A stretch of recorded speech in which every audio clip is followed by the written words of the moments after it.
Good evening, members and members of the public and any press attending this reconvened full council meeting of BCP Council on 27th of February 2024. I'm Councillor Leslie Dedman, and as Chairman of the Council, I will be chairing this meeting, and I will be supported by Vice Chair Councillor Simon Bull. I will now set out the housekeeping arrangements for this meeting. Please note that the meeting is being recorded by the Council for live and subsequent broadcast, and it will be published on the Council website for a minimum of 6 months. In order to assure this meeting is managed effectively, please could everyone follow the ground rules. If you wish to speak, please raise your hand clearly to indicate. Where there appears to be consensus in the meeting for a motion, I will ask if there is any dissension. And when a formal vote is required, this will be carried out by a show of hands, unless a recorded vote is requested, which requires support from a quarter of the members present at the meeting. And if members wish to leave the meeting, can you please just indicate to me that you are going? In accordance with the Constitution, I will allow for comfort breaks as appropriate. It would be helpful if you don't leave the meeting actually during the middle of the debate. And points of order raised from the floor should state the applicable constitutional provision. I will assume that all councillors uphold the highest standards of conduct and treat each other with courtesy and consideration. As a reminder, this is a meeting being held in public and not a public meeting. The public are in attendance to observe observe the proceedings and the debate.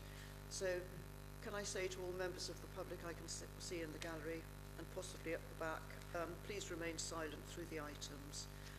So for this meeting, we go on to, first of all, this agenda has item 1, apologies. Chief Executive, can you read out the apologies for this meeting? This part of the meeting, sorry, Graham. Thank you, Chairman, no problem. Apologies have been received from Councillor Hazel Allen, Councillor Julie Bagwell, Councillor John Beasley, Councillor Philip Broadhead, Councillor Judy Butt, Councillor Patrick Canavan, Councillor Brian Castle, Councillor John Challoner, Councillor Joe Clements, Councillor Peter Cooper, Councillor Bobby Dove, Councillor Dwayne Farr, Councillor David Flagg, Councillor Crispin Goodall, Councillor Jeff Hanna, Councillor Mark Howell, Councillor Rachel Maidment, Councillor Karen Rampton, Councillor Michael Tarling and Councillor Lawrence Williams. Those are the ones I've got recorded. Thank you, Chief Exec. Oh, sorry. Yes, Councillor Rice. Apologies from Councillor Pete Miles. Thank you. Anybody? Oh, yes. Okay, thank you. Anybody else know of anybody who's missing? Right, I'll move on to agenda item 2 then. Chief Executive, can you report on any declarations of interest received? Thank you, Chairman. We've had no declarations of interest at this point, but if any member is required to make any declarations, then could they please follow the flow chart that's set out in the agenda that Councillor Northover is indicating. I'm a trustee of Russell Coates, so we'll leave on item 16. Thank you. Anybody else?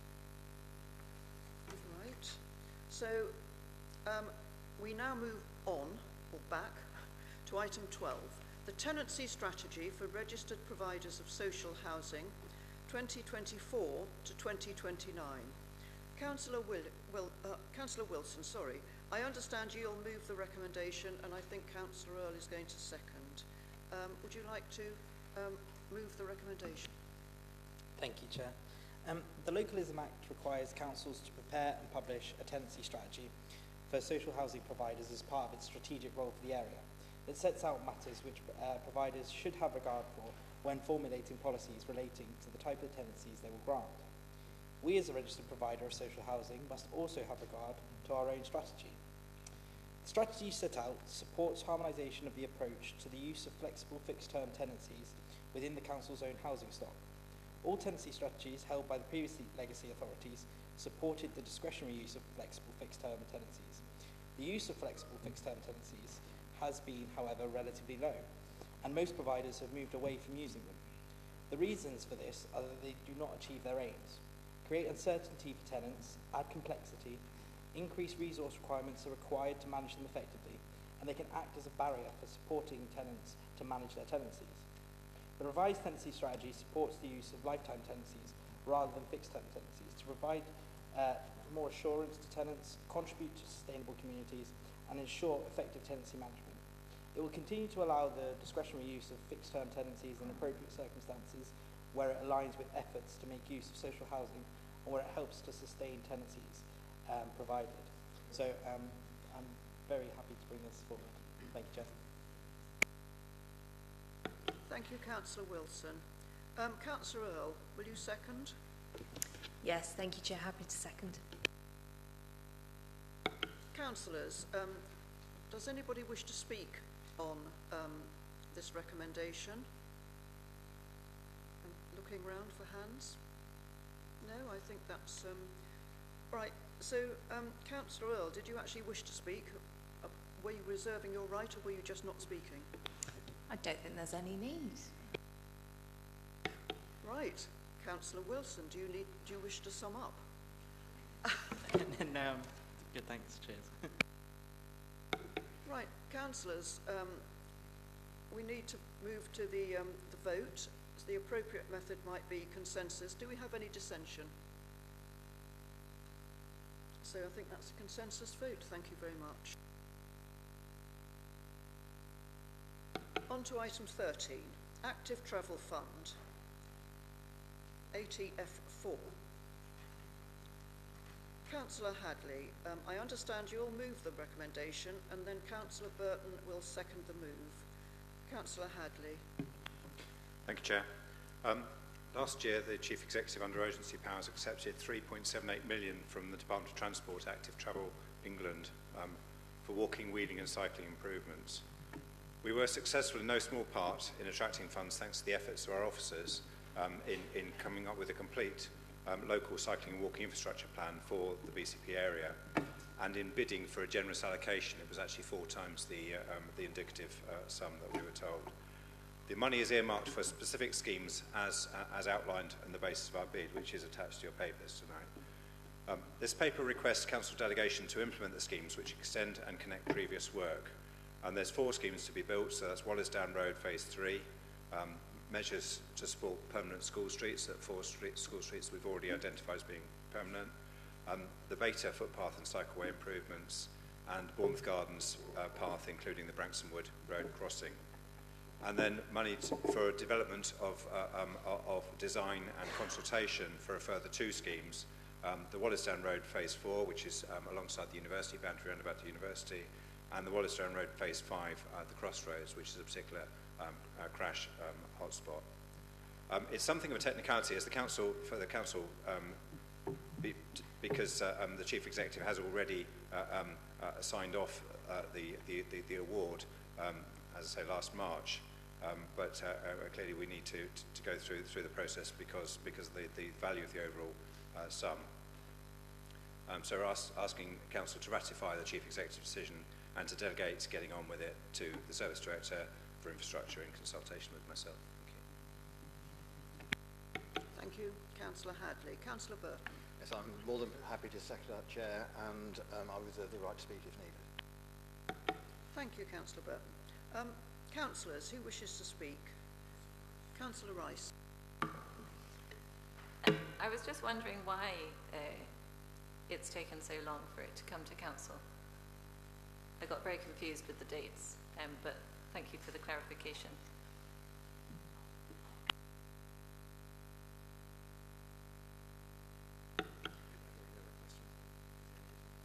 Any more questions before I ask Councillor Hadley to elucidate?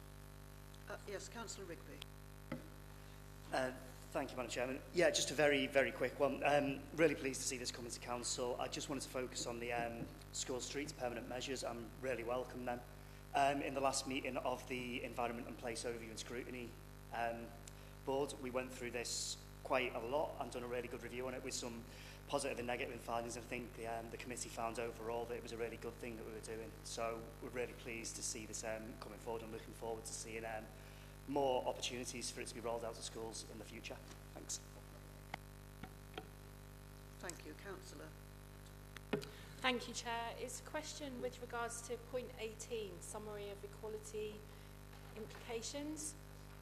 So it's saying that all schemes will be subject to individual equality impact assessments. I'm just wondering if someone could give a bit more information about that, and are we being asked to make a decision about these schemes in the absence of those impact assessments?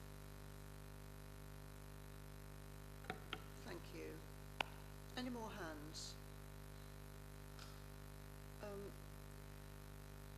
Councillor Burton, do you wish to speak before I ask Councillor Hadley to sum up? Thank you, Chair. I don't think I need to.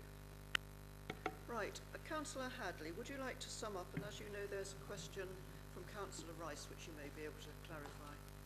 Thank you, Chair. Yes, it is a good question. The team have been busy preparing the ground and starting to do some of the work.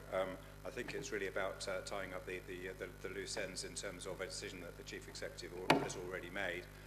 The bid was actually made under the previous administration, and so I wasn't involved in it at the time. But certainly, as Councillor Rigby's highlighted, very much welcome these schemes coming forwards.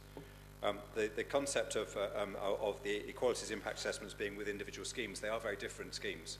Obviously, the beta one extends what we've already done at Whitecliff, so the equalities impact assessment we would hope would be very similar to that. The Wallasdown Road ones extend what we've done at Wallasdown Road, so again, there will be similar work, but it is different for each of the schemes, so we need to go through the EIA to go with the designs of the individual schemes rather than this, which is just about receiving the money and spending it.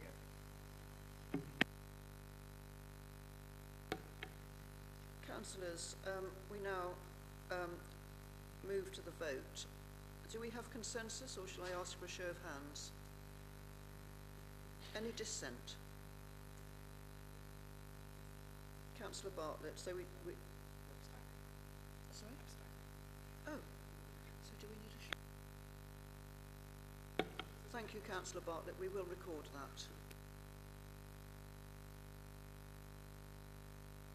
On to item 14, south part of the Beach Road car park. Councillor Cox, I believe you're going to move this recommendation, and I think Councillor Slade will second. Councillor Cox. I am, Madam Chairman. Yes, the Beach Road car park has been identified for potential development since about 2015.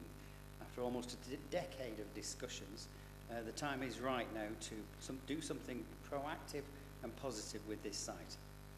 Proceeding with the disposal of the southern part of the car park on the open market will generate a capital receipt for the council. This will help fund our transformation programme and enable the development of new homes by the private sector alongside an improved and retained public car parking. So therefore I would recommend that the council approve the disposal of the southern part section of the car park on the open market, subject to future cabinet resolutions to appropriate the site for planning purposes once the car park has formally been closed, to delegate the authority to the corporate property officer in consultation with the Director of Finance and the Director of Law and Governance and the portfolio holder for Dynamic Places, to select the preferred offer and to finalise the detailed terms of the disposal. And finally, to support the reprovision of the car park and the development of the business case by the Director of Infrastructure for the modernisation and improvement of the retained car parking area based on the use of prudential borrowing in consultation with the Director of Commercial Operations, the Ward Councillors and the relevant portfolio holder. Thank you. Thank you, Councillor Cox. Councillor Slade, you can second it. I reserve my right to speak, thank you. Right. Thank you, councillors. So item 14, do we have any speakers on the motion? Councillor Hay. Thank you, Madam Chair. I hope that members have actually seen and read I believe there were at least 2 statements that were actually submitted at the meeting earlier last Tuesday regarding this item. And I think it'll come as no surprise that I have serious reservations about the sale of this car park. Many residents that live within the local area have experienced the frustration of inconsiderate parking on a busy day, and the loss of this car park is perceived as adding to this problem. It's interesting the choice of words that Councillor Cox has used, proactive and positive action.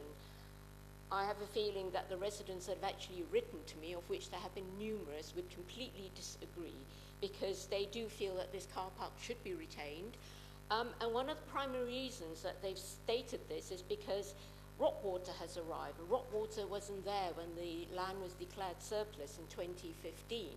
And since then, they have been very successful. The car park in Branksome Chine is now completely full most days, even during the day and in the evening. And Beach Road would be the natural overspill car park to actually cater for the patrons that are actually attending Rockwater. I've had so many people write to me about this. And one other thing that's actually been pointed out to me is that it's just really interesting that we had the budget setting last Tuesday, and there was a lot of comment made about resources being completely stretched, that we had to make cuts and so on and so forth. Yet here is an opportunity, and I can read the room, that chances are this is actually going to be voted through. But before you do that, members, just think that you could actually achieve a much better sale price here for this piece of land if it was sold with some kind of outline planning, because it would actually give a potential purchaser an idea of what is achievable and therefore what would be deemed as a reasonable price. To actually just sell it off as a piece of land, I think actually would not fetch you best value. So therefore, if we're really that stretched for resources, I think you need to rethink whether you're actually acting in the best interest of our taxpayers by accepting what is potentially a lower sum because you've decided not to go for any kind of outline planning. I think I'd actually finish off, because obviously we don't have that much time, that I have had representation which may have actually been circulated to some members here from the Southern Pool Liaison Chairman Group, which is basically all the residents' associations that actually border onto Beach Road Car Park, and indeed some actually have Beach Road Car Park within their geographical area. That it says that a comprehensive transport survey, including parking at Beach Road Car Park, needs to be implemented independently, and that they had actually carried out a comprehensive survey. Are you winding up? Yes, it's just I was looking at the clock and it said 1:51, that's all. Minor, sorry, I am really sorry, Madam Chair. I will wind up by saying that they felt that a 3-day survey in August cannot be deemed as comprehensive. Thank you. Thank you, Councillor. Good try there. Councillor Kate Salmon, I think you were next. Thank you, Chair. So I sit on the cross-party strategic asset disposal working group. It takes up most of my time to say, doesn't it? I'm aware that this report says that the sale of this bit of land would support transformation savings. And my understanding is that the strategic asset disposal work is pointed directly at transformation, funding the transformation work. And it hasn't, as far as I'm aware, come to the working group. I might be wrong, and I'm very willing to be corrected if I am, but I don't remember it coming while I've been a councillor.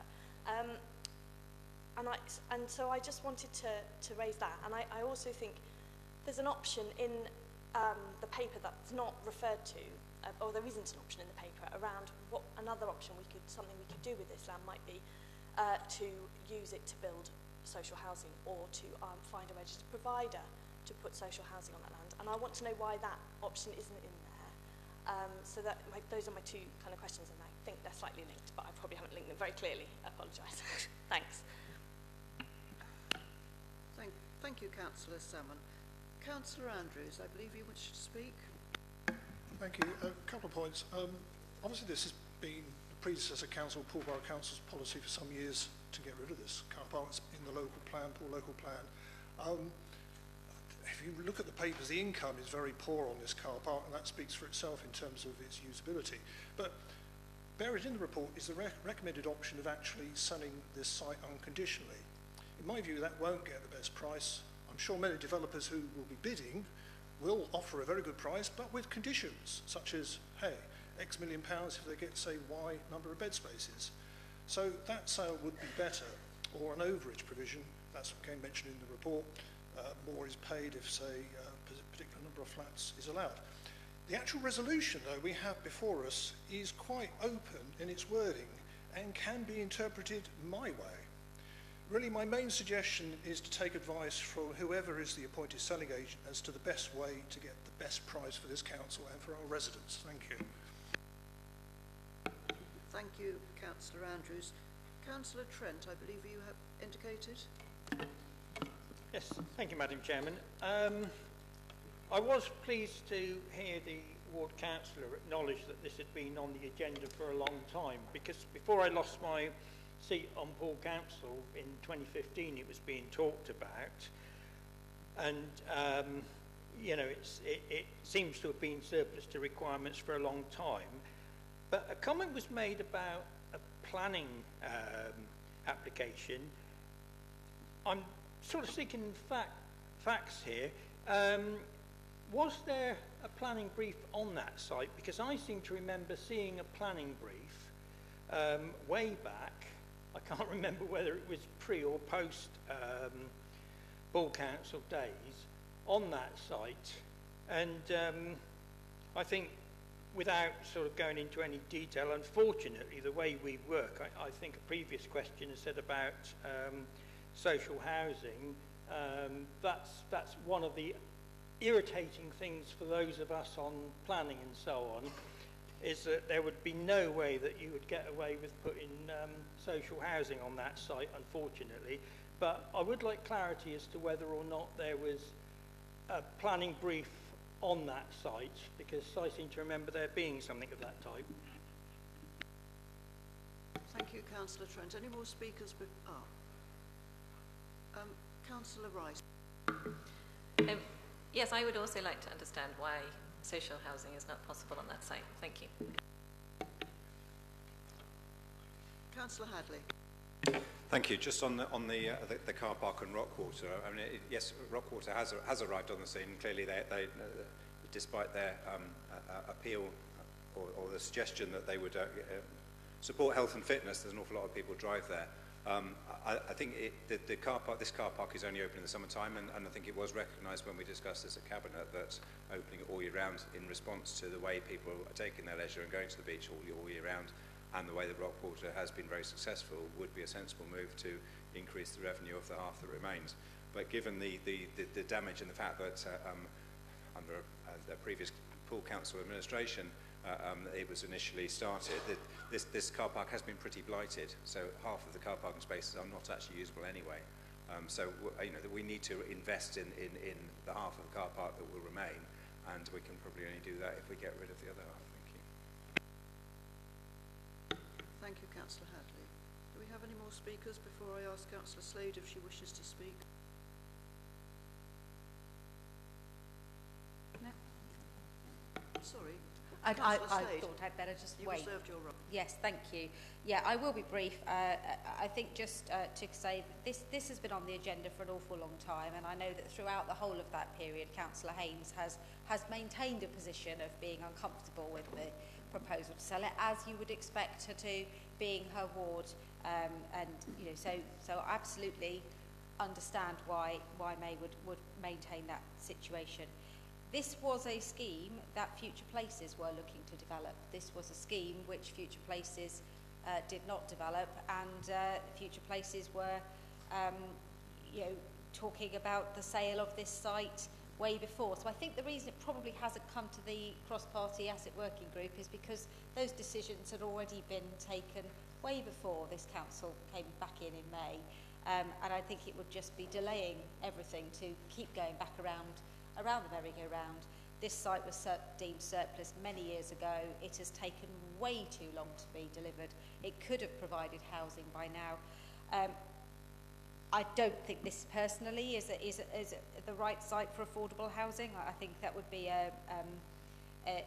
you know, that would be down to a developer. And fundamentally, if social housing or affordable housing wasn't delivered on this site, it would deliver a significant financial contribution, which will benefit the wider council.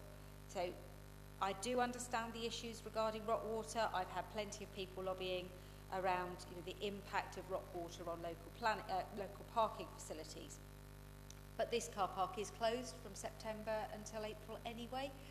So all of those months, this car park has been closed, and people have made alternative arrangements in where to park. Clearly, with Rockwater and the beach in the summer, this this area is going to be more popular than before. But I don't actually think that Rockwater makes the massive difference in the height of summer that it does in the depths of winter. I think the joy of Rockwater is it's made that a year-round destination that it wasn't before.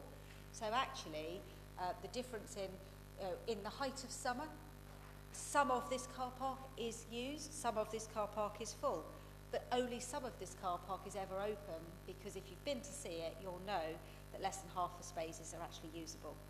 The proposal here will allow us to have the capital to be able to look at improving what remains and making what's left a really good usable car park up to modern standards, which it absolutely isn't at the moment. So I think we need to stop delaying. We may get more money if we'd sold it with planning permission, but we may be in a situation another 5 years down the line of waiting for that planning permission to go through, or going through on appeal, or going through it a second or third attempt. And I think actually a bird in the hand is worth two in the bush, and I think it's about time we actually sold this site, moved on, gave the local residents some surety about what's going to happen, and brought some capital into the council. So I absolutely recommend this for sale. Thank you, Councillor Slade. Councillor Cox, are you going to sum up for us? Well, I don't feel as though I need to, because I think Councillor Slade's just done it all, actually. I've been through all the notes, and she's answered every single one. I do honestly sympathise with the local residents. I can completely understand Councillor Haynes' point of view. But what I would stress is that the parking that will remain, it will be virtually just as much as the parking that they can use at the moment. There is a very tiny reduction in the total car parking space, because it will be reconfigured. And as has already been mentioned a few times, there are virtually half of the car parking spaces are completely unusable. I think you've heard about the reason it's not come to the cross-party committee. That was because it's come out of future places. As to why it can't be used for social homes, I'm sure it could be used for social homes, but actually the capital that we will get out of it will be used to help with social housing later on and other things. So I think it's the best use of this site will be to sell it to a private developer to actually build some houses. I completely take on board what Councillor Andrews has said. I think that's a good point. We need to make sure that we get the absolute best value for this site, and we need to offer it with the relevant conditions. And that's about it. Thank you. Thank you, Councillor Cox. I feel there may be dissension, so I'm going to ask to vote with a show of hands. So all those in favour?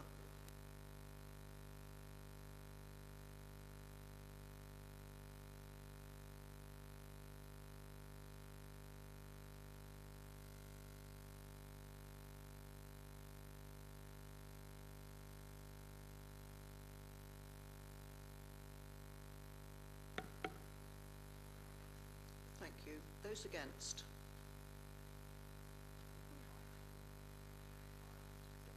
And abstentions, please.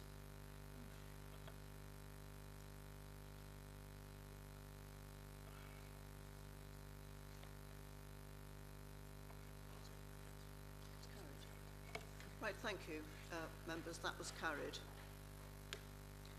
Item 15, Budget Monitoring 2023 to 24, Quarter 3. Councillor Cox again. I understand you're going to move this recommendation, and I think Councillor Brown is seconding. Councillor Cox.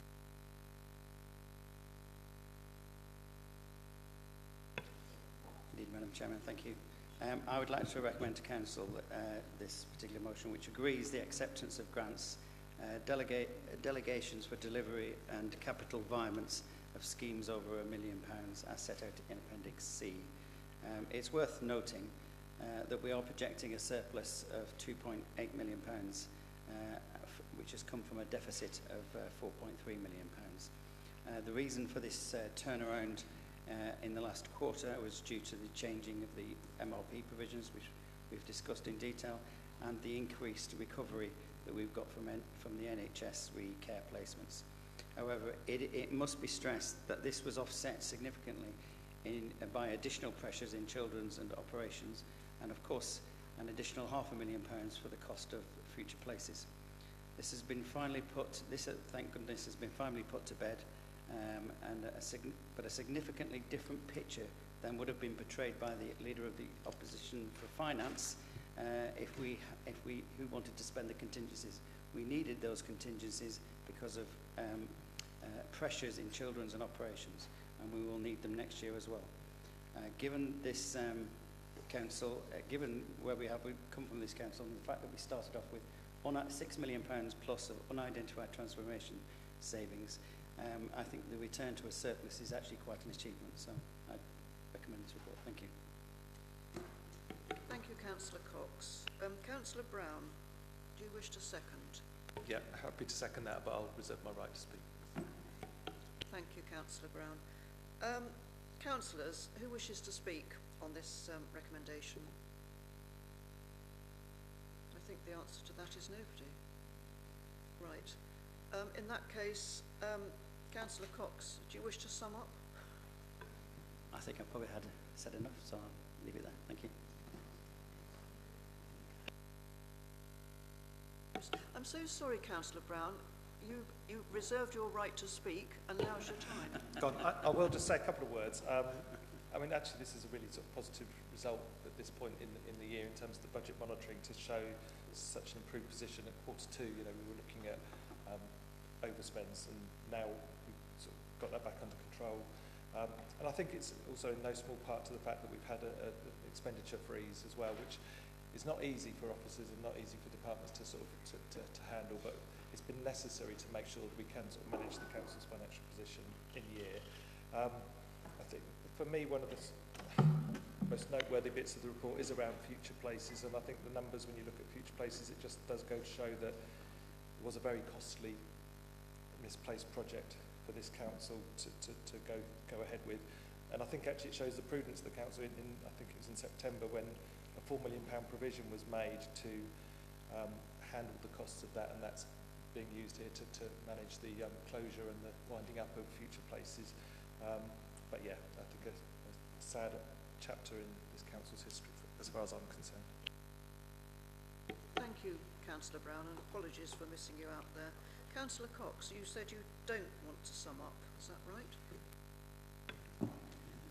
Oh, I can sum up by saying it's a fantastic report and recommend it to the council. Thank you.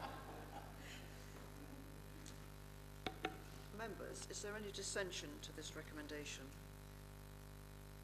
Right, I think that's consensus. Thank you.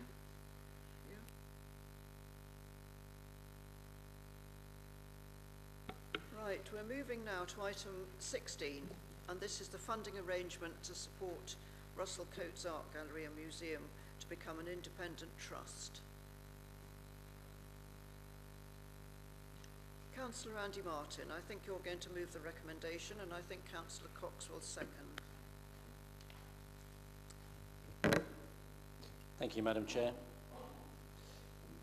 I'm very pleased to bring this paper forward in what I hope tonight will be a significant moment in the future of the Russell Coates. For context, in January last year, the previous council agreed to apply to the Charity Commission for the trusteeship of the museum to be transferred to a new entity, a company limited by guarantee. I noticed that the clock's not on, by the way, just mentioning. This in turn followed concerns from Arts Council England and the Charity Commission in 2018 that the governance arrangements were not meeting the needs of a modern charity. The council is currently the sole trustee, by the way. The museum has long been in a poor state of repair, and one of the main drivers of externalisation is the opportunity to secure greater investment from the HLF, with grants, individual donors and other foundations to ensure it's better maintained for the next 100 years. It's long been obvious that local government does not have the kind of money to invest that the Russell Coates needs, and we need to give it the best chance to flourish. Externalisation will open up all sorts of opportunities for investment, and that is desperately needed. The Russell Coates is a huge part of Bournemouth's history and heritage, and of course will remain so. It enjoys a local, regional, national and international reputation. couple of points I want to make clear. The house and collections, land and freehold, do not belong to this council. They have always belonged to the Russell Coates charity and are listed in the charity accounts, and they will remain with the charity. One or two queries have been raised about the potential disposal of assets. I know there were some concerns, and I hope in subsequent conversations these concerns have been allayed over how assets are and will be protected. In brief, though, the Russell Coates assets are held by the charity and are subject to charity law, and as a museum accredited by Arts Council England by the Code of Ethics of the Museums Association. There is no change in the position of the assets. So this upfront financial package is one that's been discussed extensively with the Russell Coates board members over the last 9 months. They are happy that this gives the Russell Coates a solid financial base with which to move forward to the next stage of externalisation, which will require parliamentary approval. Can I finally pay tribute to our fantastic, dedicated and passionate team at the Russell Coates, led by Sarah Newman and supported by a brilliant management board. We can have the greatest confidence in them. So I ask the Council to support recommendations A and B relating to the 5-year financial settlement and the transfer of the Exeter Road Study Centre. Items C to F were resolved by Cabinet. Thank you. Thank you, Councillor Martin. Councillor Cox, are you going to second? I'll second and reserve my right. Thank you. Thank you, members. Do I have any speakers? Right, yes, Councillor. Oh, sorry, I don't know who was first now. Yes, go on. Is it okay if I speak sitting down? Okay, thank you. So this is a really important item, and you can tell this for when we discussed it in our group meeting. We did discuss it at great length and had great difficulty coming to a conclusion, but eventually all agreed how we should vote on this item. We decided that we cannot vote against it because the Russell Coates needs the money. We don't want to stop them getting the money, and we know that they're really keen to run their own organisation. And so we don't want to do anything to stop that, although we would like some assurances that the BCP councillors that will be on board will have full voting rights and will be appointed the same way as the other outside bodies. So we decided we cannot vote against this. But at the same time, we are very concerned that we don't want a precedent to be set. In this particular case, it's an organisation that is a registered charity, already owns the land, already very organised, asking us for this rather than us asking them to do it. We do not want to see a precedent where this carries over to us asking organisations to take on something that they might not be ready to do. So we feel we cannot really vote for it. So we have decided to abstain, but I thought that it would be useful to explain those reasons. Thank you. Thank you, Councillor. Councillor Bartlett. Thank you, Madam Chair. I think this paper reflects an abject failure of successive administrations to meet its obligations and responsibilities as a trustee, but I do think that this administration is doing the right thing now to give the museum an opportunity to flourish, and I congratulate the administration for taking these steps. What I would say is that how is it possible that a house now needs £4 million spending on it? We're not talking about the collection, we're talking about the house. You know, that gives some kind of measure of the poor way that the council repeatedly for years and years have not met their responsibilities. I really wish the new charity well and every success, and they are, as has been pointed out, a wonderful team, and it's thanks to their dedication and a persistence that we're actually in this position now of taking this very, very important step. It is a jewel in the crown, it needs to flourish, and I really hope that they do well, and I wish them every success with this. Thank you, Chair. Thank you, Councillor. Councillor Filer, thank you. Yes, thank you, Chair. I'm so completely happy with this paper. It's just going to ensure the future of the Russell Coates Museum, and I know we've got a lot of new councillors here on this council, and I'm sure there's quite a few of you who've never been to the Russell Coates, and people listening to this meeting online. It's an absolute gem. It's a small museum. It was a private house that was given to the town by Sir Merton and Lady Russell Coates. It was their private home, and when they died, they left it to the town of Bournemouth, and it's got wonderful pictures, wonderful artifacts. It's just a terrific place. I hear what Councillor Bartlett says about why has it got 4 million to be spent on it. It's a very old house. You know, it's over 100 years old, and just putting a new roof on any of our houses goes into the tens of thousands. It needs a lot to make it viable, but it also needs people to visit it, and I feel this is going to ensure its future. Some of the exhibitions that I've seen this year, there's one fantastic exhibition of photos of old Siam. If anyone's not seen it, it's absolutely worth going to. The people who run it are dedicated. It's also a very valued wedding venue. It was, I hope it still is.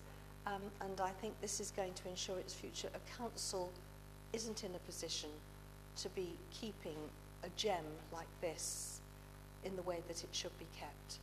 And I'm fully supportive of this paper. Thank you, Councillor. Councillor Hadley? Thank you, Chair. Yes, it's interesting. Having been around, there are some definite signs of neglect, and I think, as Councillor Bartlett has suggested, over a long time period, the Council has not perhaps looked after it as we might. But part of it is actually the atrium area, which was built in the 1980s, so it's a testament to the shoddy workmanship of the 1980s, sadly, because that's the bit that needs to be knocked down and rebuilt. I also have sympathy with the view from the Labour group around a precedent, because I would contrast the work that we've done in the Poole Museum, which is great, you know, and we've got a lot of support from the Lottery Foundation and others for that. And it will be brilliant when it's reopened. And I think, you know, we have two really good quality attractions there with the Russell Coates and Poole Museum, and I hope that we can support difference and encourage people. The other really interesting thing I found was that there's only 10% of locals, so 10% of their visitors are locals, so it is a real tourist attraction, and despite appearances, this administration does want to encourage the tourists to come to BCP area and to enjoy what we have, and as has been said, it is a jewel in our facilities. Thank you. Thank you. Councillor Farquhar, thank you.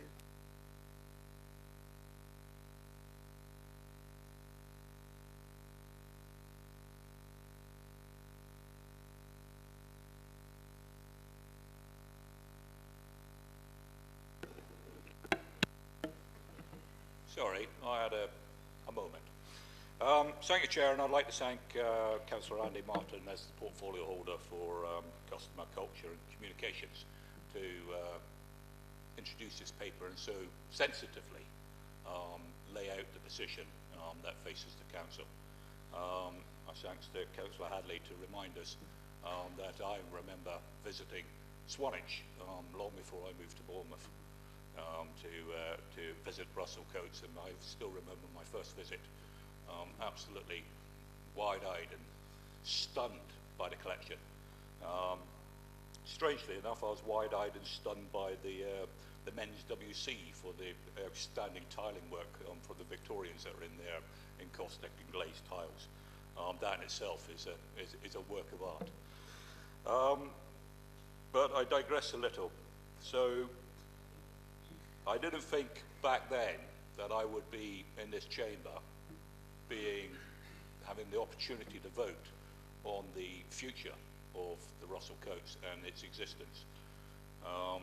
I see the paper here that it was 1908 that it was gifted to the people of Bournemouth by Sir Russell and Lady Anne.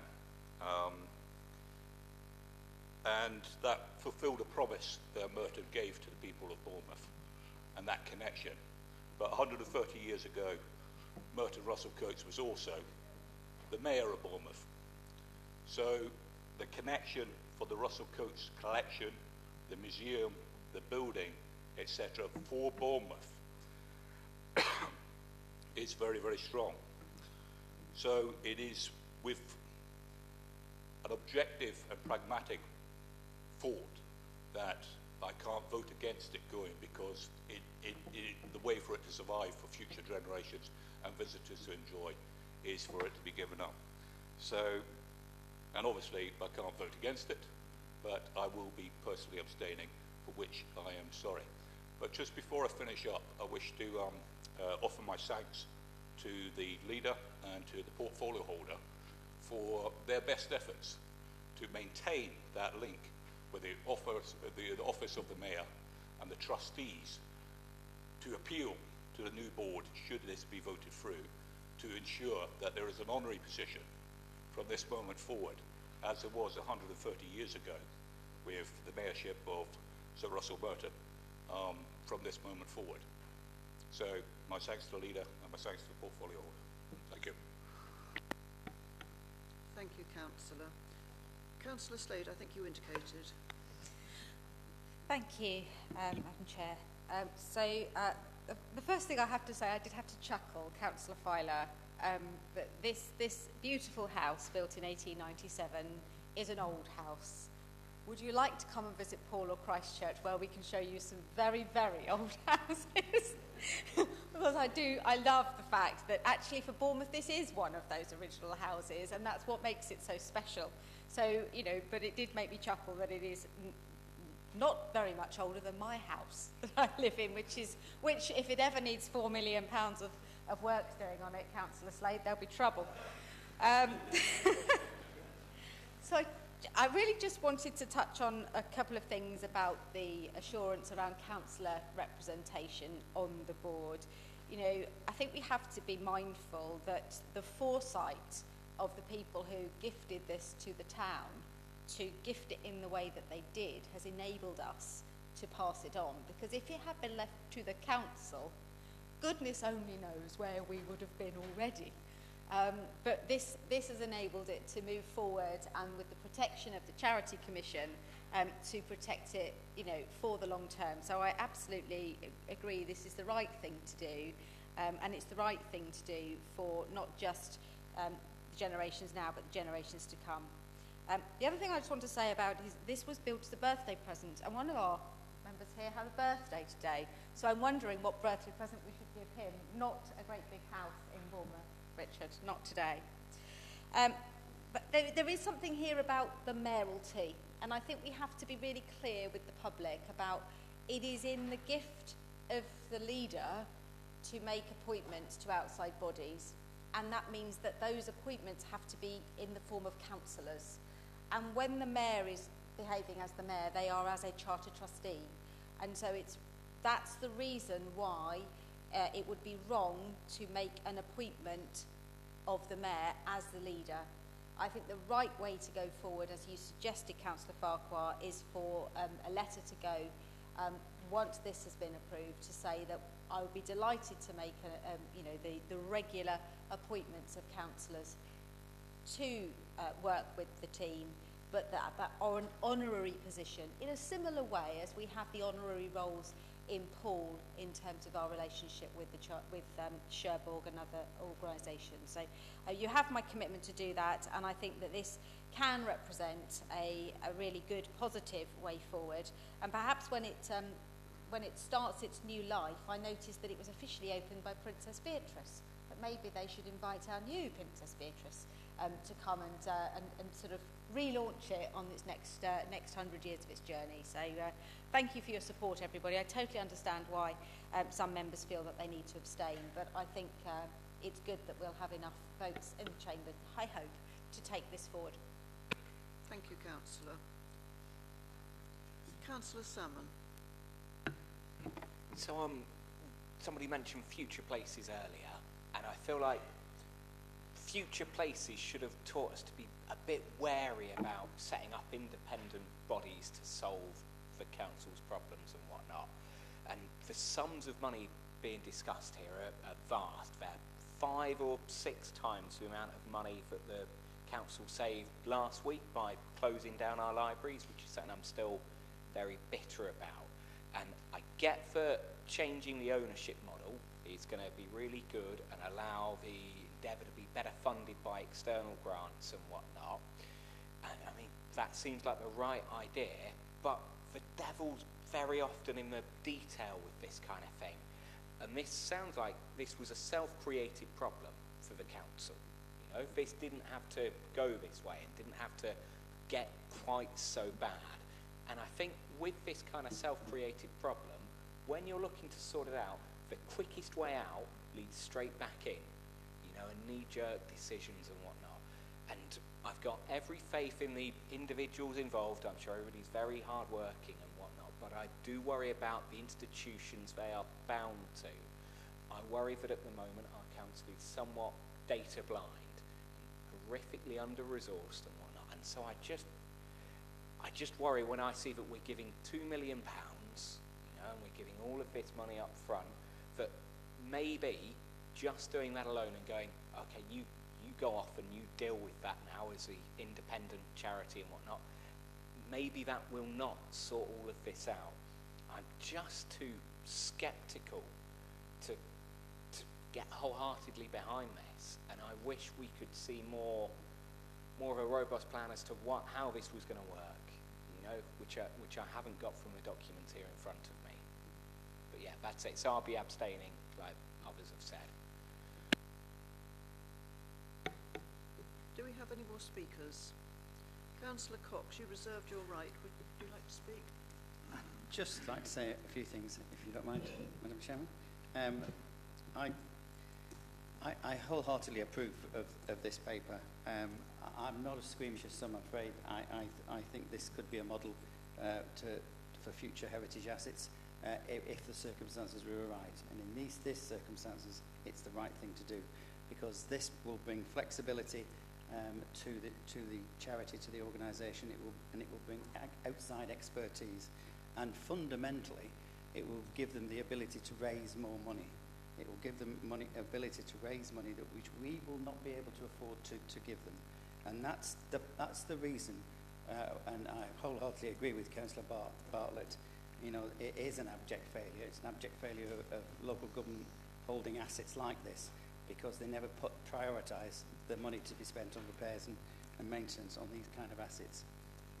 I have to say, this is the first time I've spoken in favour of a paper where Councillor Filer has agreed with me, so I'm absolutely delighted with that. So, and as for Councillor Farquhar, you're welcome to the National Liberal Club. There are tiled Victorian all over the place, not just in the gents' toilets. And as for Councillor Salmon, there is no library closures. You said there was library closures. There is no library closures. There may be restrictions in library hours, but no library closures. And I would like to say that we should have a bit less scepticism and a bit more optimism, because I think this is a great move forward. Thank you. Thank you, Councillor Cox. Councillor Martin, would you wish to sum up at the end of this debate? Yes, just very briefly, because I think the leader and the portfolio holder for finance are both summed up as well, so thank you for that. I want to start by just picking up what Councillor Salmon said. This is not a knee-jerk reaction. This has been discussed for many years. The underinvestment by successive Bournemouth councils has been going on for years. This has been talked about since 2018, 2019. So it's carefully thought out. The people who are on the board are very, I won't name them, but they are incredibly experienced individuals in the town and in business and in arts and culture. So please accept this is not something that's been cooked up overnight. That's really important. I'd like to thank Councillor Bartlett and Councillor Filer for their supportive words. It is a jewel in the crown, and the fact that we've come up with this package hopefully gives it a secure future. Nothing's guaranteed in this life, as we know, But I can tell you that the board and those at the Russell Coates, they have asked for this. We're not pushing the Russell Coates away. They've asked for it, so they are confident that they can make this work. And obviously there's been lots of conversations already going on with HLF, with the Arts Council, with the Charity Commission. So this isn't, as I say, just not cooked up on the back of an envelope. This has been going on a long time. The other point I wanted to make was look at what's happening in other parts of the country where museums are being closed because they don't have the funding. And that's not happening here. And I think that's also an indication of this council's commitment. And I said it last week, and I'll say it again, and I'll keep saying it, our commitment to arts and culture across BCP. And the final thing I would say is, yes, I mean, the leaders already mentioned about representation on the new charity, on the trust charity. And that is baked in. We will have a representation on there. That's baked into moving forward with the Charity Commission. And thank you, Councillor Farquhar. Nobody's never really accuses me of sensitivity, so I thank you. It's a first, I think. And the last thing I would say, and I think it's fair to say, the work that's gone in by the officers on this has been really intense, and given everything else that the council's been challenged with in the last 9 months. So I'd like to personally thank the Chief Executive, who's worked really hard on this, and I would also like to thank our outgoing Chief Operations Officer, who has also been instrumental in putting this package together.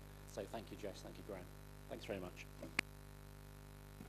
Thank you, Councillor Martin. Members, I think we had better have a show of hands on this. All those in favour?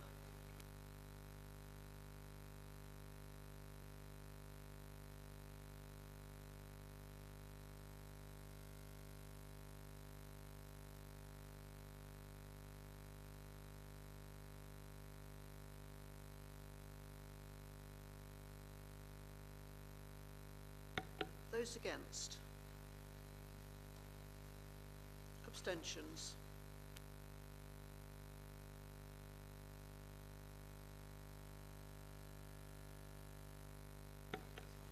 Thank you. That was carried. Thank you very much, members. We'll just wait for the councillors to come back in. Oh, no, there she is. Both councillors. Sorry, both councillors to come back in. Councillors, members, we are on now to item 17, the Royal Arcade Boscombe, Bournemouth Towns Fund update. And Councillor Slade, I believe you're going to move this recommendation. Councillor Andy Martin to second. Thank you, Councillor Slade. Thank you, Chair. So BCP Council was granted just over £21 million in March 2021 through the Towns Fund programme for Boscombe, which will see a major investment into this part of Bournemouth, including new homes, public realm improvements, new community facilities and significant retail support. One of the key projects within the plan was the proposed purchase of the Royal Arcade, which is a Grade 2 listed building, and this would support the regeneration of Boscombe through retail, office, food and leisure facilities. It's a beautiful building that many of us know, and it would have really transformed this part of the project. The funding for this element of the Towns Fund was coming partially through the Towns Fund, a proportion of the £21 million, also borrowing from BCP Council of £3.4 million, and a grant from the Heritage Lottery Fund. Over time, things have become a little more complicated in terms of the purchase of this site, and as with many other projects, the costs have risen really sharply. And you'll see in the report that the costs of purchasing the property, doing the critical repairs and the conversion of the property simply can't be covered with the amount of money that's been set aside through those three funding pots. This leaves the Council with a difficult decision around whether it could seek additional borrowing, drop other key projects from the Towns Fund plan, or withdraw from the purchase of the Royal Arcade. And just taking through those options, without a business plan, it's very difficult for us to agree to borrow more money. We've scaled back the level of our borrowing over the last 12 months, and we really can only borrow if we know we can repay that borrowing over a reasonable amount of time. The other risks involved with this development are high. Developing a listed building is always difficult, so whilst we can set a figure on what it would cost now, you have no idea what is going to come down the line, and there is no money, there is no magic money tree to pay for this. The borrowing, it was set aside for this, but this is the only amount of borrowing that we could justify based upon the income that would likely come in. The other projects that are set within the Towns Fund are hugely important to the people of Boscombe, the regeneration of Boscombe and the businesses. And therefore it would be completely wrong for us to take money away from those projects in order to keep pumping money into one project. That leaves us really with only one option, which regrettably is that at this time to pull out of the element. Councillor, can sorry. you wind up now? I will. I forgot about the time. I'm so sorry. You're doing very well. Thank you. We do wish to complete the planning application for this site so that private sector investment can be enabled. That is happening very soon, and the board of the Towns Fund will be making a decision on what to do with the rest of this money. So I want to reassure the council that the money that this would release back from the Towns Fund does have the consent of government to be redistributed among the other projects. It cannot fill any new projects, but it can be put into the various projects, and they're listed within the paper. And I cover anything else in my summing up. Chair. Thank you, Councillor Slade. Councillor Martin, Councillor Andy Martin, you're going to second, I believe. Yes, sorry, happy to second, Chair. Yes. Are you reserving your right to speak, or was that it? Members, not forgetting that there are some appendices which are exempt, so we don't need to move into exempt session as long as we don't trespass into that area. So, councillors, who wishes to speak? Councillor Connolly, thank you. Thank you. So the issue here, as you said, is that there was funding lined up, including Towns Fund money, for the compulsory purchase, repair and renovation of the Royal Arcade in Boscombe. And this was to be the flagship project for the regeneration of Boscombe Town Centre. It was promised to play a transformational role in kick-starting regeneration through the whole area, and we were all really excited about it. But it seems to have taken so long to get off the ground that the cost to get the planned works done is just unaffordable. So instead the proposal is just to get the planning permission and then see whether the private sector steps in. And then allocate the planned Towns Fund money around smaller projects, which I appreciate the confirmation of. So don't get me wrong, we want to make sure that Towns Fund money gets spent in Boscombe. Now our preference would be to go ahead with the compulsory purchase and essential repairs with an eye for then further transformation work down the line as and when possible. So the paper suggests that this has been ruled out as it wouldn't meet the criteria for the Towns Fund. So this is the bit I'm unclear about that, and whether there really is no possibility for some other option that would allow the compulsory purchase to go ahead and then still have that option for further work down the line. So having said that, we of course agree that keeping the money within Boscombe is far better than losing it. So despite appreciating these limited options as presented, I can't support the abandonment of this flagship policy for Boscombe, particularly without a new strategy or vision in its place. I'm personally really disappointed about this. The Royal Arcade regeneration was supposed to be the heart of this new strategy for Boscombe. I recall the previous leader bringing the Secretary of State down to great fanfare, but it's just been such a delay that a significant opportunity to regenerate the area has now been lost. And this always seems to be the case. Boscombe always seems to get forgotten about and is left behind yet again. But it has so much potential. So if you're not going to go ahead with the big regeneration project, I really want to see a convincing new strategy in its place. So we're not going to be able to support the proposal to drop the plan without that, and hope that some way might be found that's possible to go ahead with the development at a future time. So my challenge to you is this, before we finish: if you can't do this regeneration of the Royal Arcade, what is the alternative strategy in place for Boscombe and its regeneration. We need an ambitious new vision for Boscombe. We're keen to talk to you about our ideas for that. Thanks. Do we have any more speakers?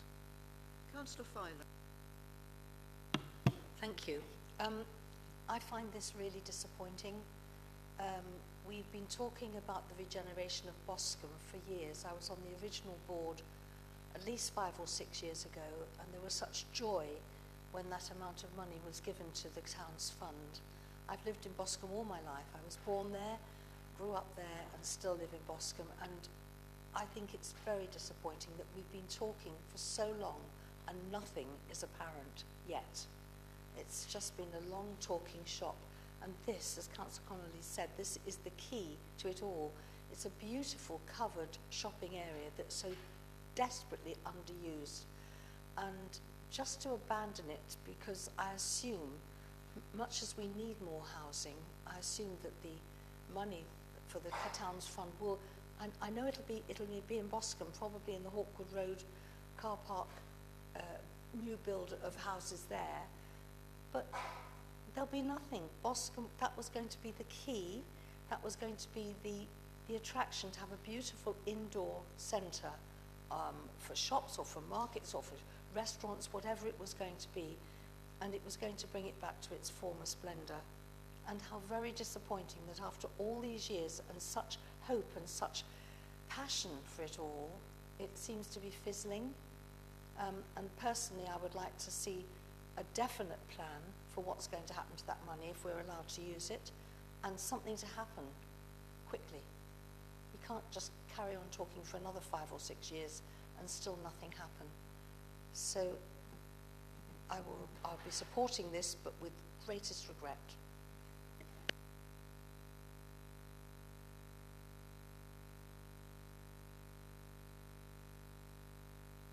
Councillor Hadley. Thank you, Chair.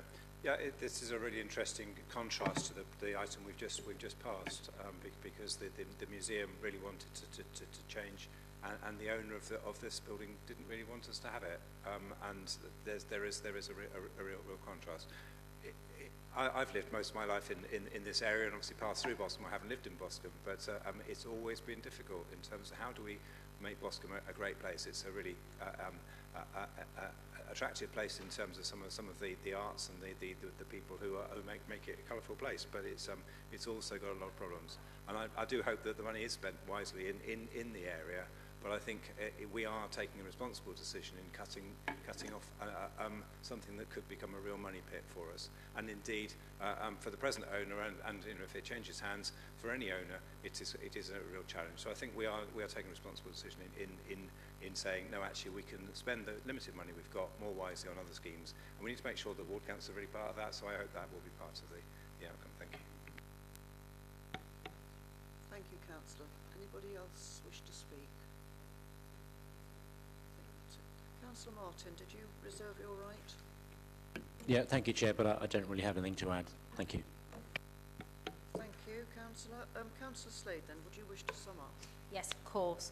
What I did get a chance to say, because I rambled for too long, Councillor Collins, so I must apologise, is that it's not the decision of this administration of where this money goes.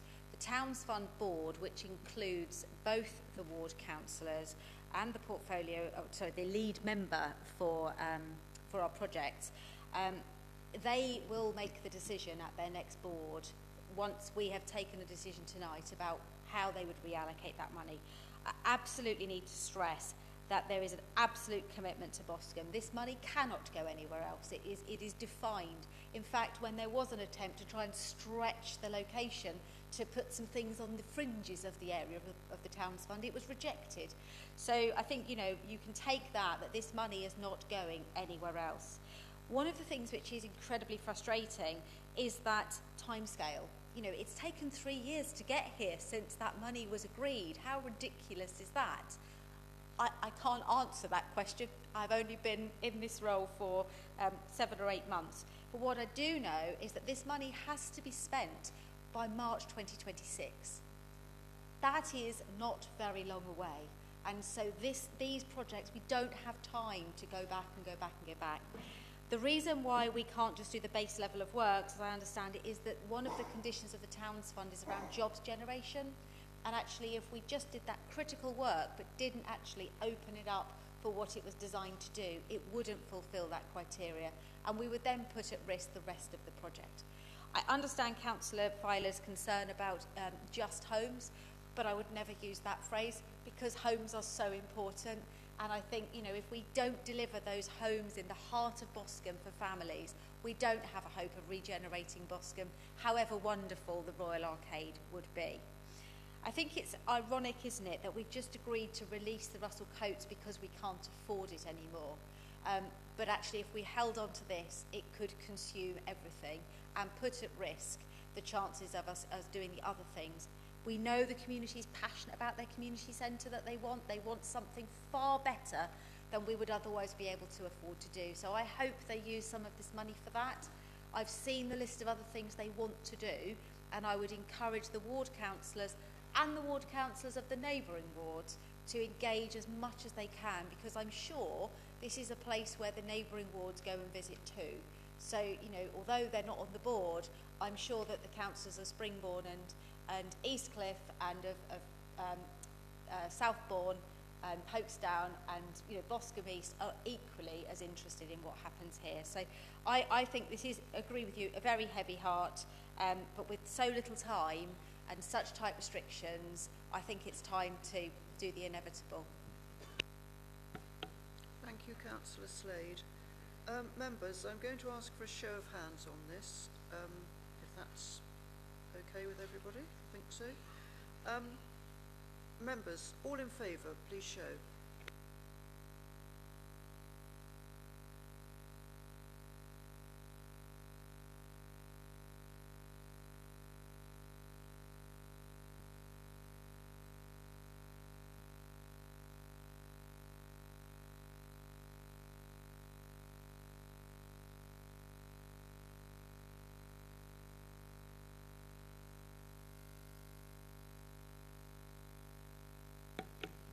Those against?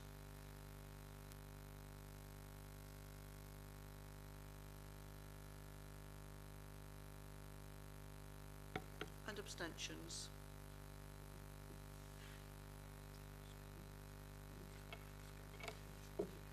Thank you, members. That was carried.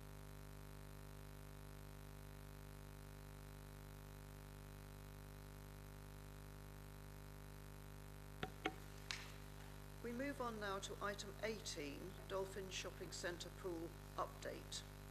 And as before, there are exempt appendices, so I trust that we won't venture into those.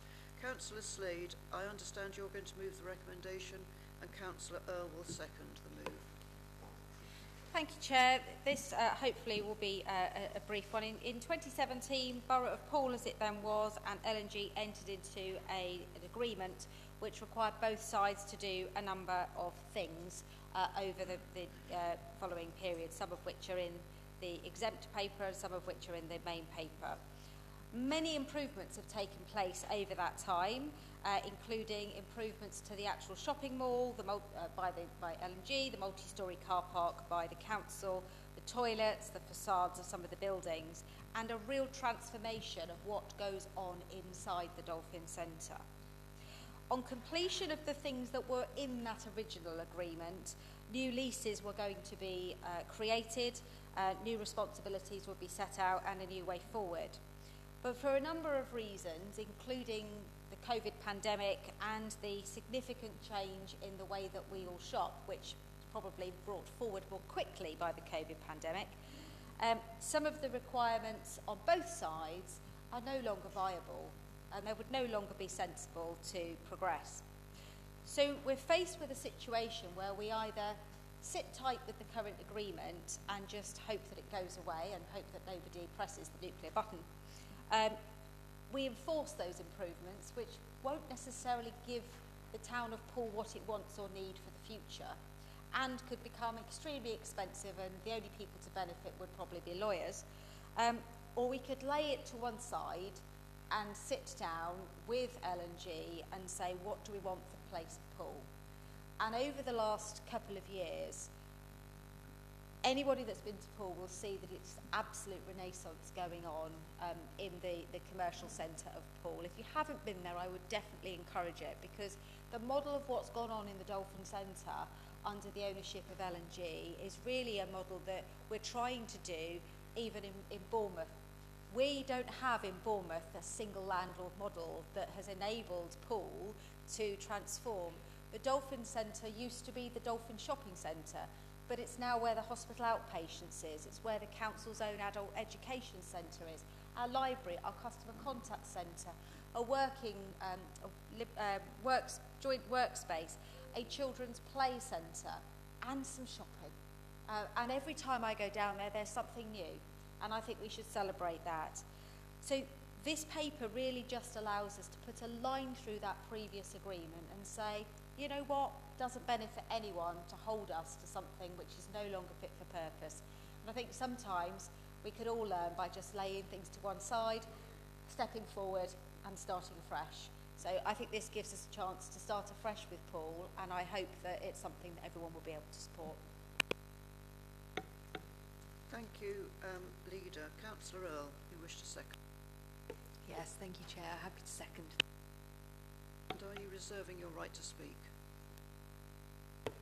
I will reserve my right to speak. Thank you, Councillor Earl. Right, councillors, who wishes to speak on this? Yes, Councillor. Yes, first of all, I'd like to say thank you very much for bringing this forward. This is really important to Poole Town. When I was standing for the election, a lot of people were saying, what's happening with the Dolphin Centre? Why is the Argos part of the Dolphin Centre still got boards on it? What's happening with it? And there seemed to be no information, and nothing seemed to be really moving forward. And although things have been moving forward, because that one big shop was standing there empty, there was definitely a perception that things just weren't moving with this project. And I'm really keen to see things moving on this. So I really do welcome that this has been brought forward. There is just one little thing I'd like to ask. In your B of recommendation B, all those officers are going to be looking at what happens next in consultation with some portfolio holders. Can we please add the ward councillors to that list as well? Because I'm sure we'd all be keen to be involved in helping to shape the future for the Dolphin Centre and give the views of our residents on that. Thank you. Thank you, Councillor Reconvened. Councillor Trent, were you indicating? Yes, thank you, Madam Chairman. I think I've sat through many and many a meeting over the years where there was a lot of blue sky thinking about what would happen with the Dolphin Centre and whether there would be a Dolphin Centre Phase 2 and things like that. And nothing has happened from it.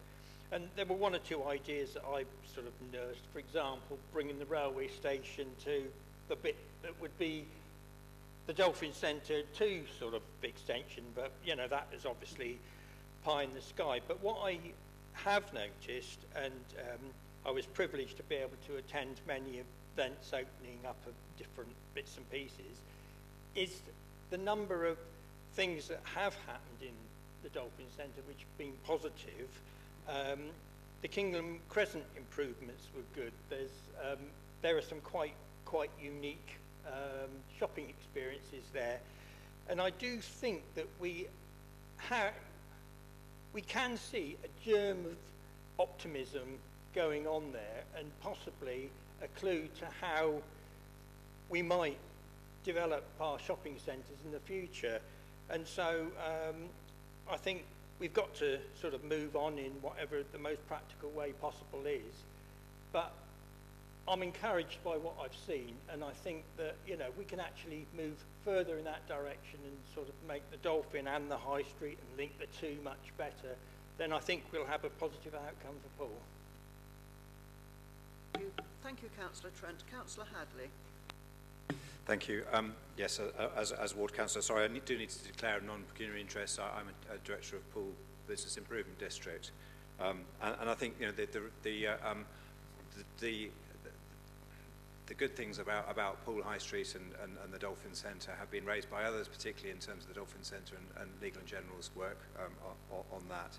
But it is a partnership, and it is also because of decisions that this council has made to put the adult education in there, to put our hub in there, and to change the library into a multifunctional space. So I think, you know, we have been at the table, as has the NHS, and as the leader mentioned. And it's also because there is quite a bit of housing very close to the town centre, and there is the historic housing, but also new housing and further regeneration that we'd like to do, particularly on the power station site. And I think these things all work together, and Poole really is thriving, which is great to see. Again, there's a contrast to the previous papers, because both parties don't really think this agreement suits us, so why not rip it up and start again? But we do need to make sure that it suits the community of Poole, as well as Legal and General's ambition. So I think we do need to make sure that there is a process, a means for the public to get their input to it. So I'm sure that will be part of what we as ward councillors and we as Cabinet and as Council will seek to do. Thank you. Thank you, Councillor. Councillor Brown. Thank you, Chair. Yeah, just a few words on this. I think the Dolphin Shopping Centre has been said there's been significant changes in retail, and Dolphin Shopping Centre sort of has suffered shop closures, as we've seen on every high street across the country. But the difference with the Dolphin is that it's a well-used shopping centre. So whereas Beals went into administration, the Beals in the Dolphin Shopping Centre then reopened because it was a profitable operation. And now we've just seen the announcement that Wilko are going to reopen one of their first stores in the Dolphin Centre in their old unit, because the businesses know operating in Poole is a profitable operation, so it's worth doing that. But I think the development agreement that was drawn up between Poole and Legal and General actually has been beneficial, because it's driven a lot of that. It's driven the diversification of the Dolphin Shopping Centre from being retail to, as has been said, more into leisure and education and healthcare provision, not to mention the independent traders on Kingland. And if people haven't experienced it, I did virtually all of my Christmas shopping in the Dolphin Shopping Centre and on the Kingland Crescent, in the independent traders and the start-up businesses there, and I'd recommend it. And it really does show the way forward, I think, for retail in a lot of parts of the country. And I think it's a real pragmatic way forward to approve these recommendations, to release the parties from the obligations and to renegotiate it. I think it's just a pragmatic way forward, and will help Dolphin Shopping Centre progress into the future. Things are going to keep changing in the future, and we need to sort of change with that. Are there any more speakers before I ask Councillor Earl if she wishes to speak a seconder? No, Councillor Earl then, would you wish to speak? No, that's fine, thank you. Short answer, thank you. Councillor Slade, would you like to sum up? Yes, there's not really much to say apart from, just for clarity in item B, this isn't about designing a new Poole Town Centre, with which clearly the ward councillors need to be at the absolute front of that and fully involved. The recommendation B is specifically around a cabinet report over a head lease restructure. And if you are so minded to want to be sitting down with us and talking about a head lease restructure, I don't mind subbing to you, because it's not the thing that gets me out of bed in the morning. But you're absolutely right in that, you know, the ward councillors need to be absolutely embedded within what happens next in Poole. But if it's about a head lease restructure, I have no objection to having you there, but you know, you might want to rethink on that, so unless you have a specific interest. But yeah, thank you for your supportive comments. And if you haven't been and done your shopping there, you know, I would recommend it. Is lovely. And you know, who knows, actually, you know, we have a similar centre in Boscombe with the Sovereign Centre. You know, what could be done with Boscombe, with what's there, that could actually take a leaf from what's gone on in Poole. And you know, if you want to come and have a look and, you know, meet the manager there and see just what they've done, I think it would be a huge benefit, because I do think it is a great model for the future. So yeah, I think Poole has a very good future if we can just give us a chance to start again. Thank you, Councillor. Do we have consensus on this? Is there any dissension? Councillor Haynes. questions? I'd like to abstain, please, Madam Chair. Thank you. Is everybody else content? And we mark Councillor Haynes' abstention. Thank you. Thank you, members.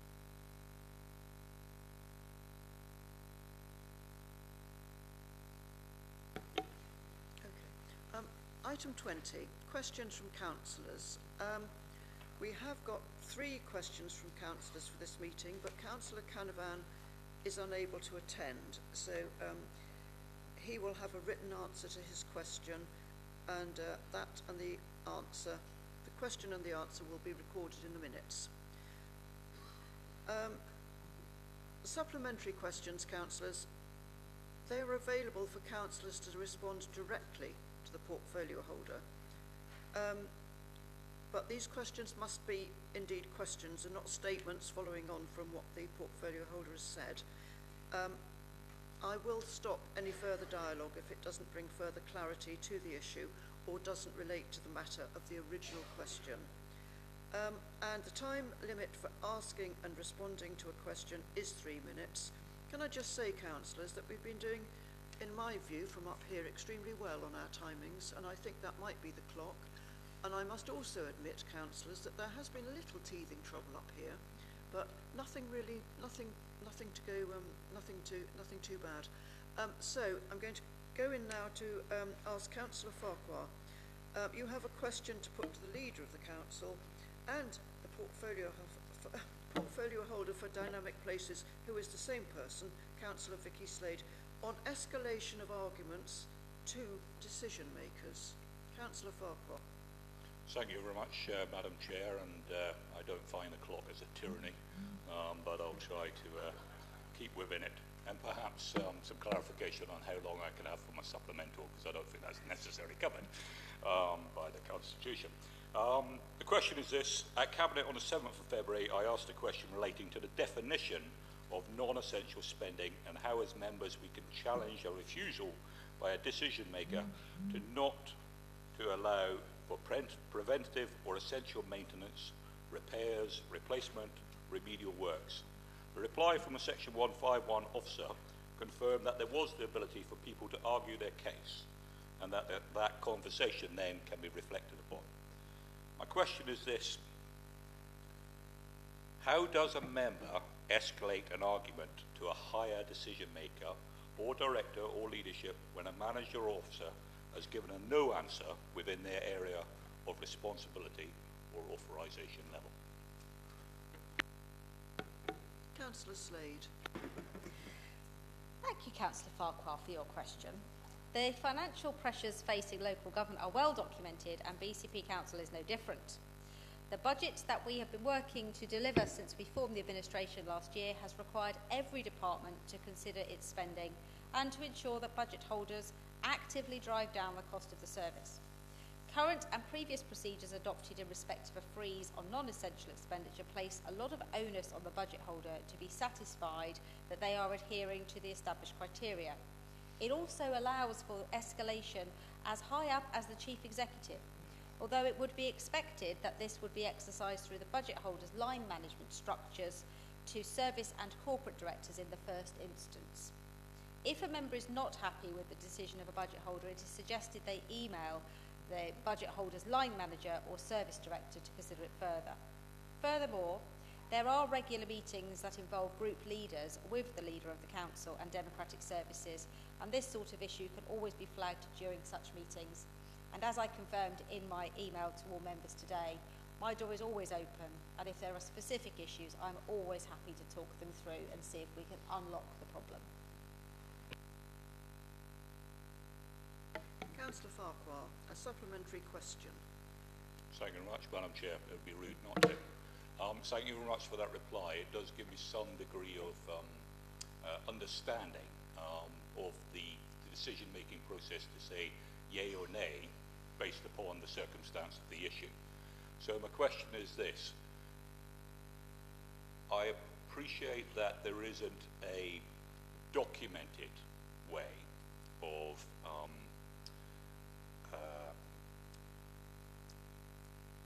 moving up through, and I really appreciate the leader's explanation for an offer of her door being open. But to work around this pressure which is upon decision makers and budget holders is that sometimes I believe as a ward councillor, then some things which are not beneficial or even hazardous to the health of residents are being overlooked because we need to save the money. So is there a nuclear button perhaps there I could press that to say I have a fear or a concern for public health or for the services which are agreed to be delivered by the council to actually escalate that, and would that be listened to? Thank you. Councillor Slade, can you respond? I can. Councillor Rice, could you turn your microphone on? Thank you.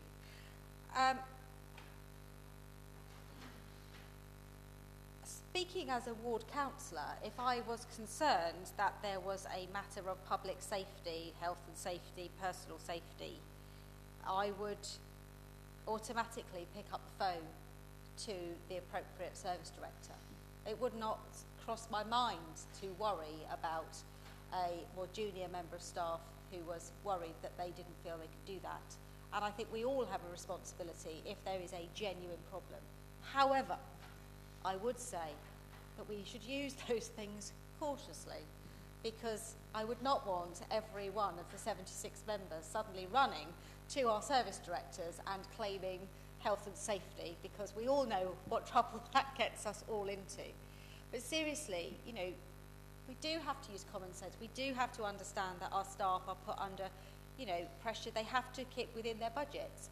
And last week we heard the aspirations of all of the other groups, and we know the aspirations of all of these people here are the things we're not able to do because we don't have enough money. And therefore it would be wrong for us to just say, yeah, go ahead and spend the money, when actually we know the things we can't do and that other people are being told no because someone over here is being told yes. So I think it's right that we respect our officers when they make a decision, and that we go through a proper process of escalating it and saying, help me understand what went wrong there. But if it's a matter of public safety or personal safety, just pick up the phone, use Teams, drop an email to somebody who can make that decision, and if necessary, you can go all the way to Graham.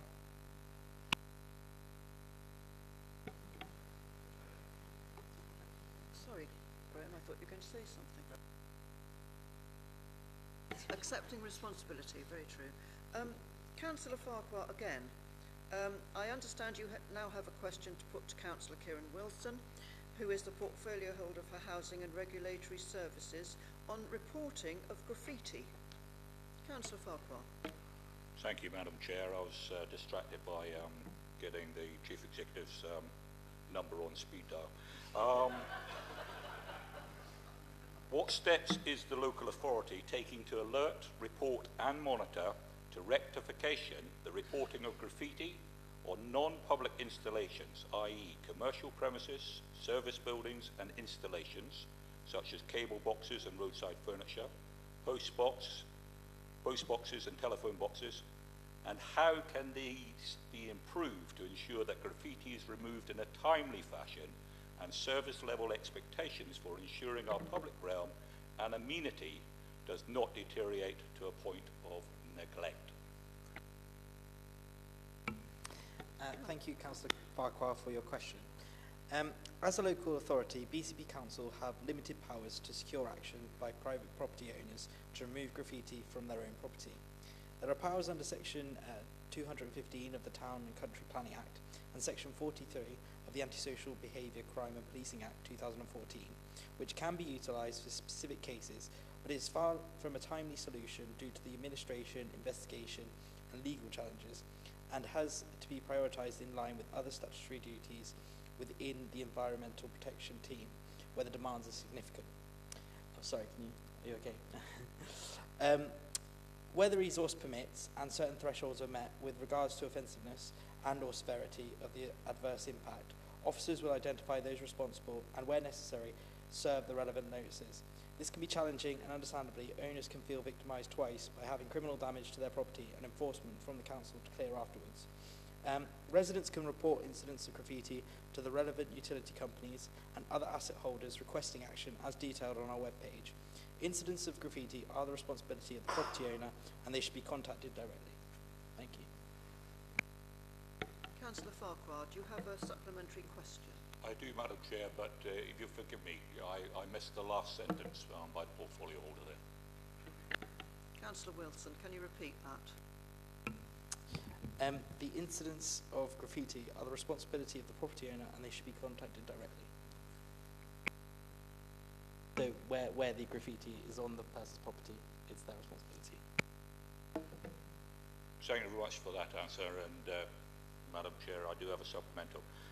Based upon the answer and my question, and the fact that appropriate legislation was referred to because of the limitations of the local authority, will the portfolio holder undertake to explore, I think you mentioned section 125, I'm not sure which particular act it is, but to trawl through the appropriate acts such as the 2005 Cleaner Neighbourhoods and Environment Acts, to see what pressure can be brought to bear, particularly on features of our environment, because I'm a great believer that like attracts like, and should a franchise of a retail outlet, or should a particular cable provider not look after their equipment, then very quickly, as we've all seen on our own boards, that there's further graffiti gets attracted, and that sense of neglect, that sense of loss of amenity continues to escalate. So my question to the portfolio holder, will we once again look at how we can improve our reporting to those parties that are responsible for that property, such as telephone boxes, and ensure that it goes through to a reasonable level of service level agreement? Because at the moment, I'm sure that they are making some effort, but perhaps that's not serving the residents of our three towns.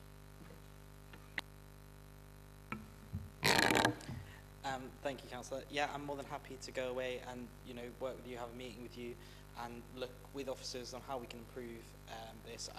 I do understand though that it is a very resource-heavy thing, and I mean, if you have individual cases, I'm happy to contact the utility companies directly.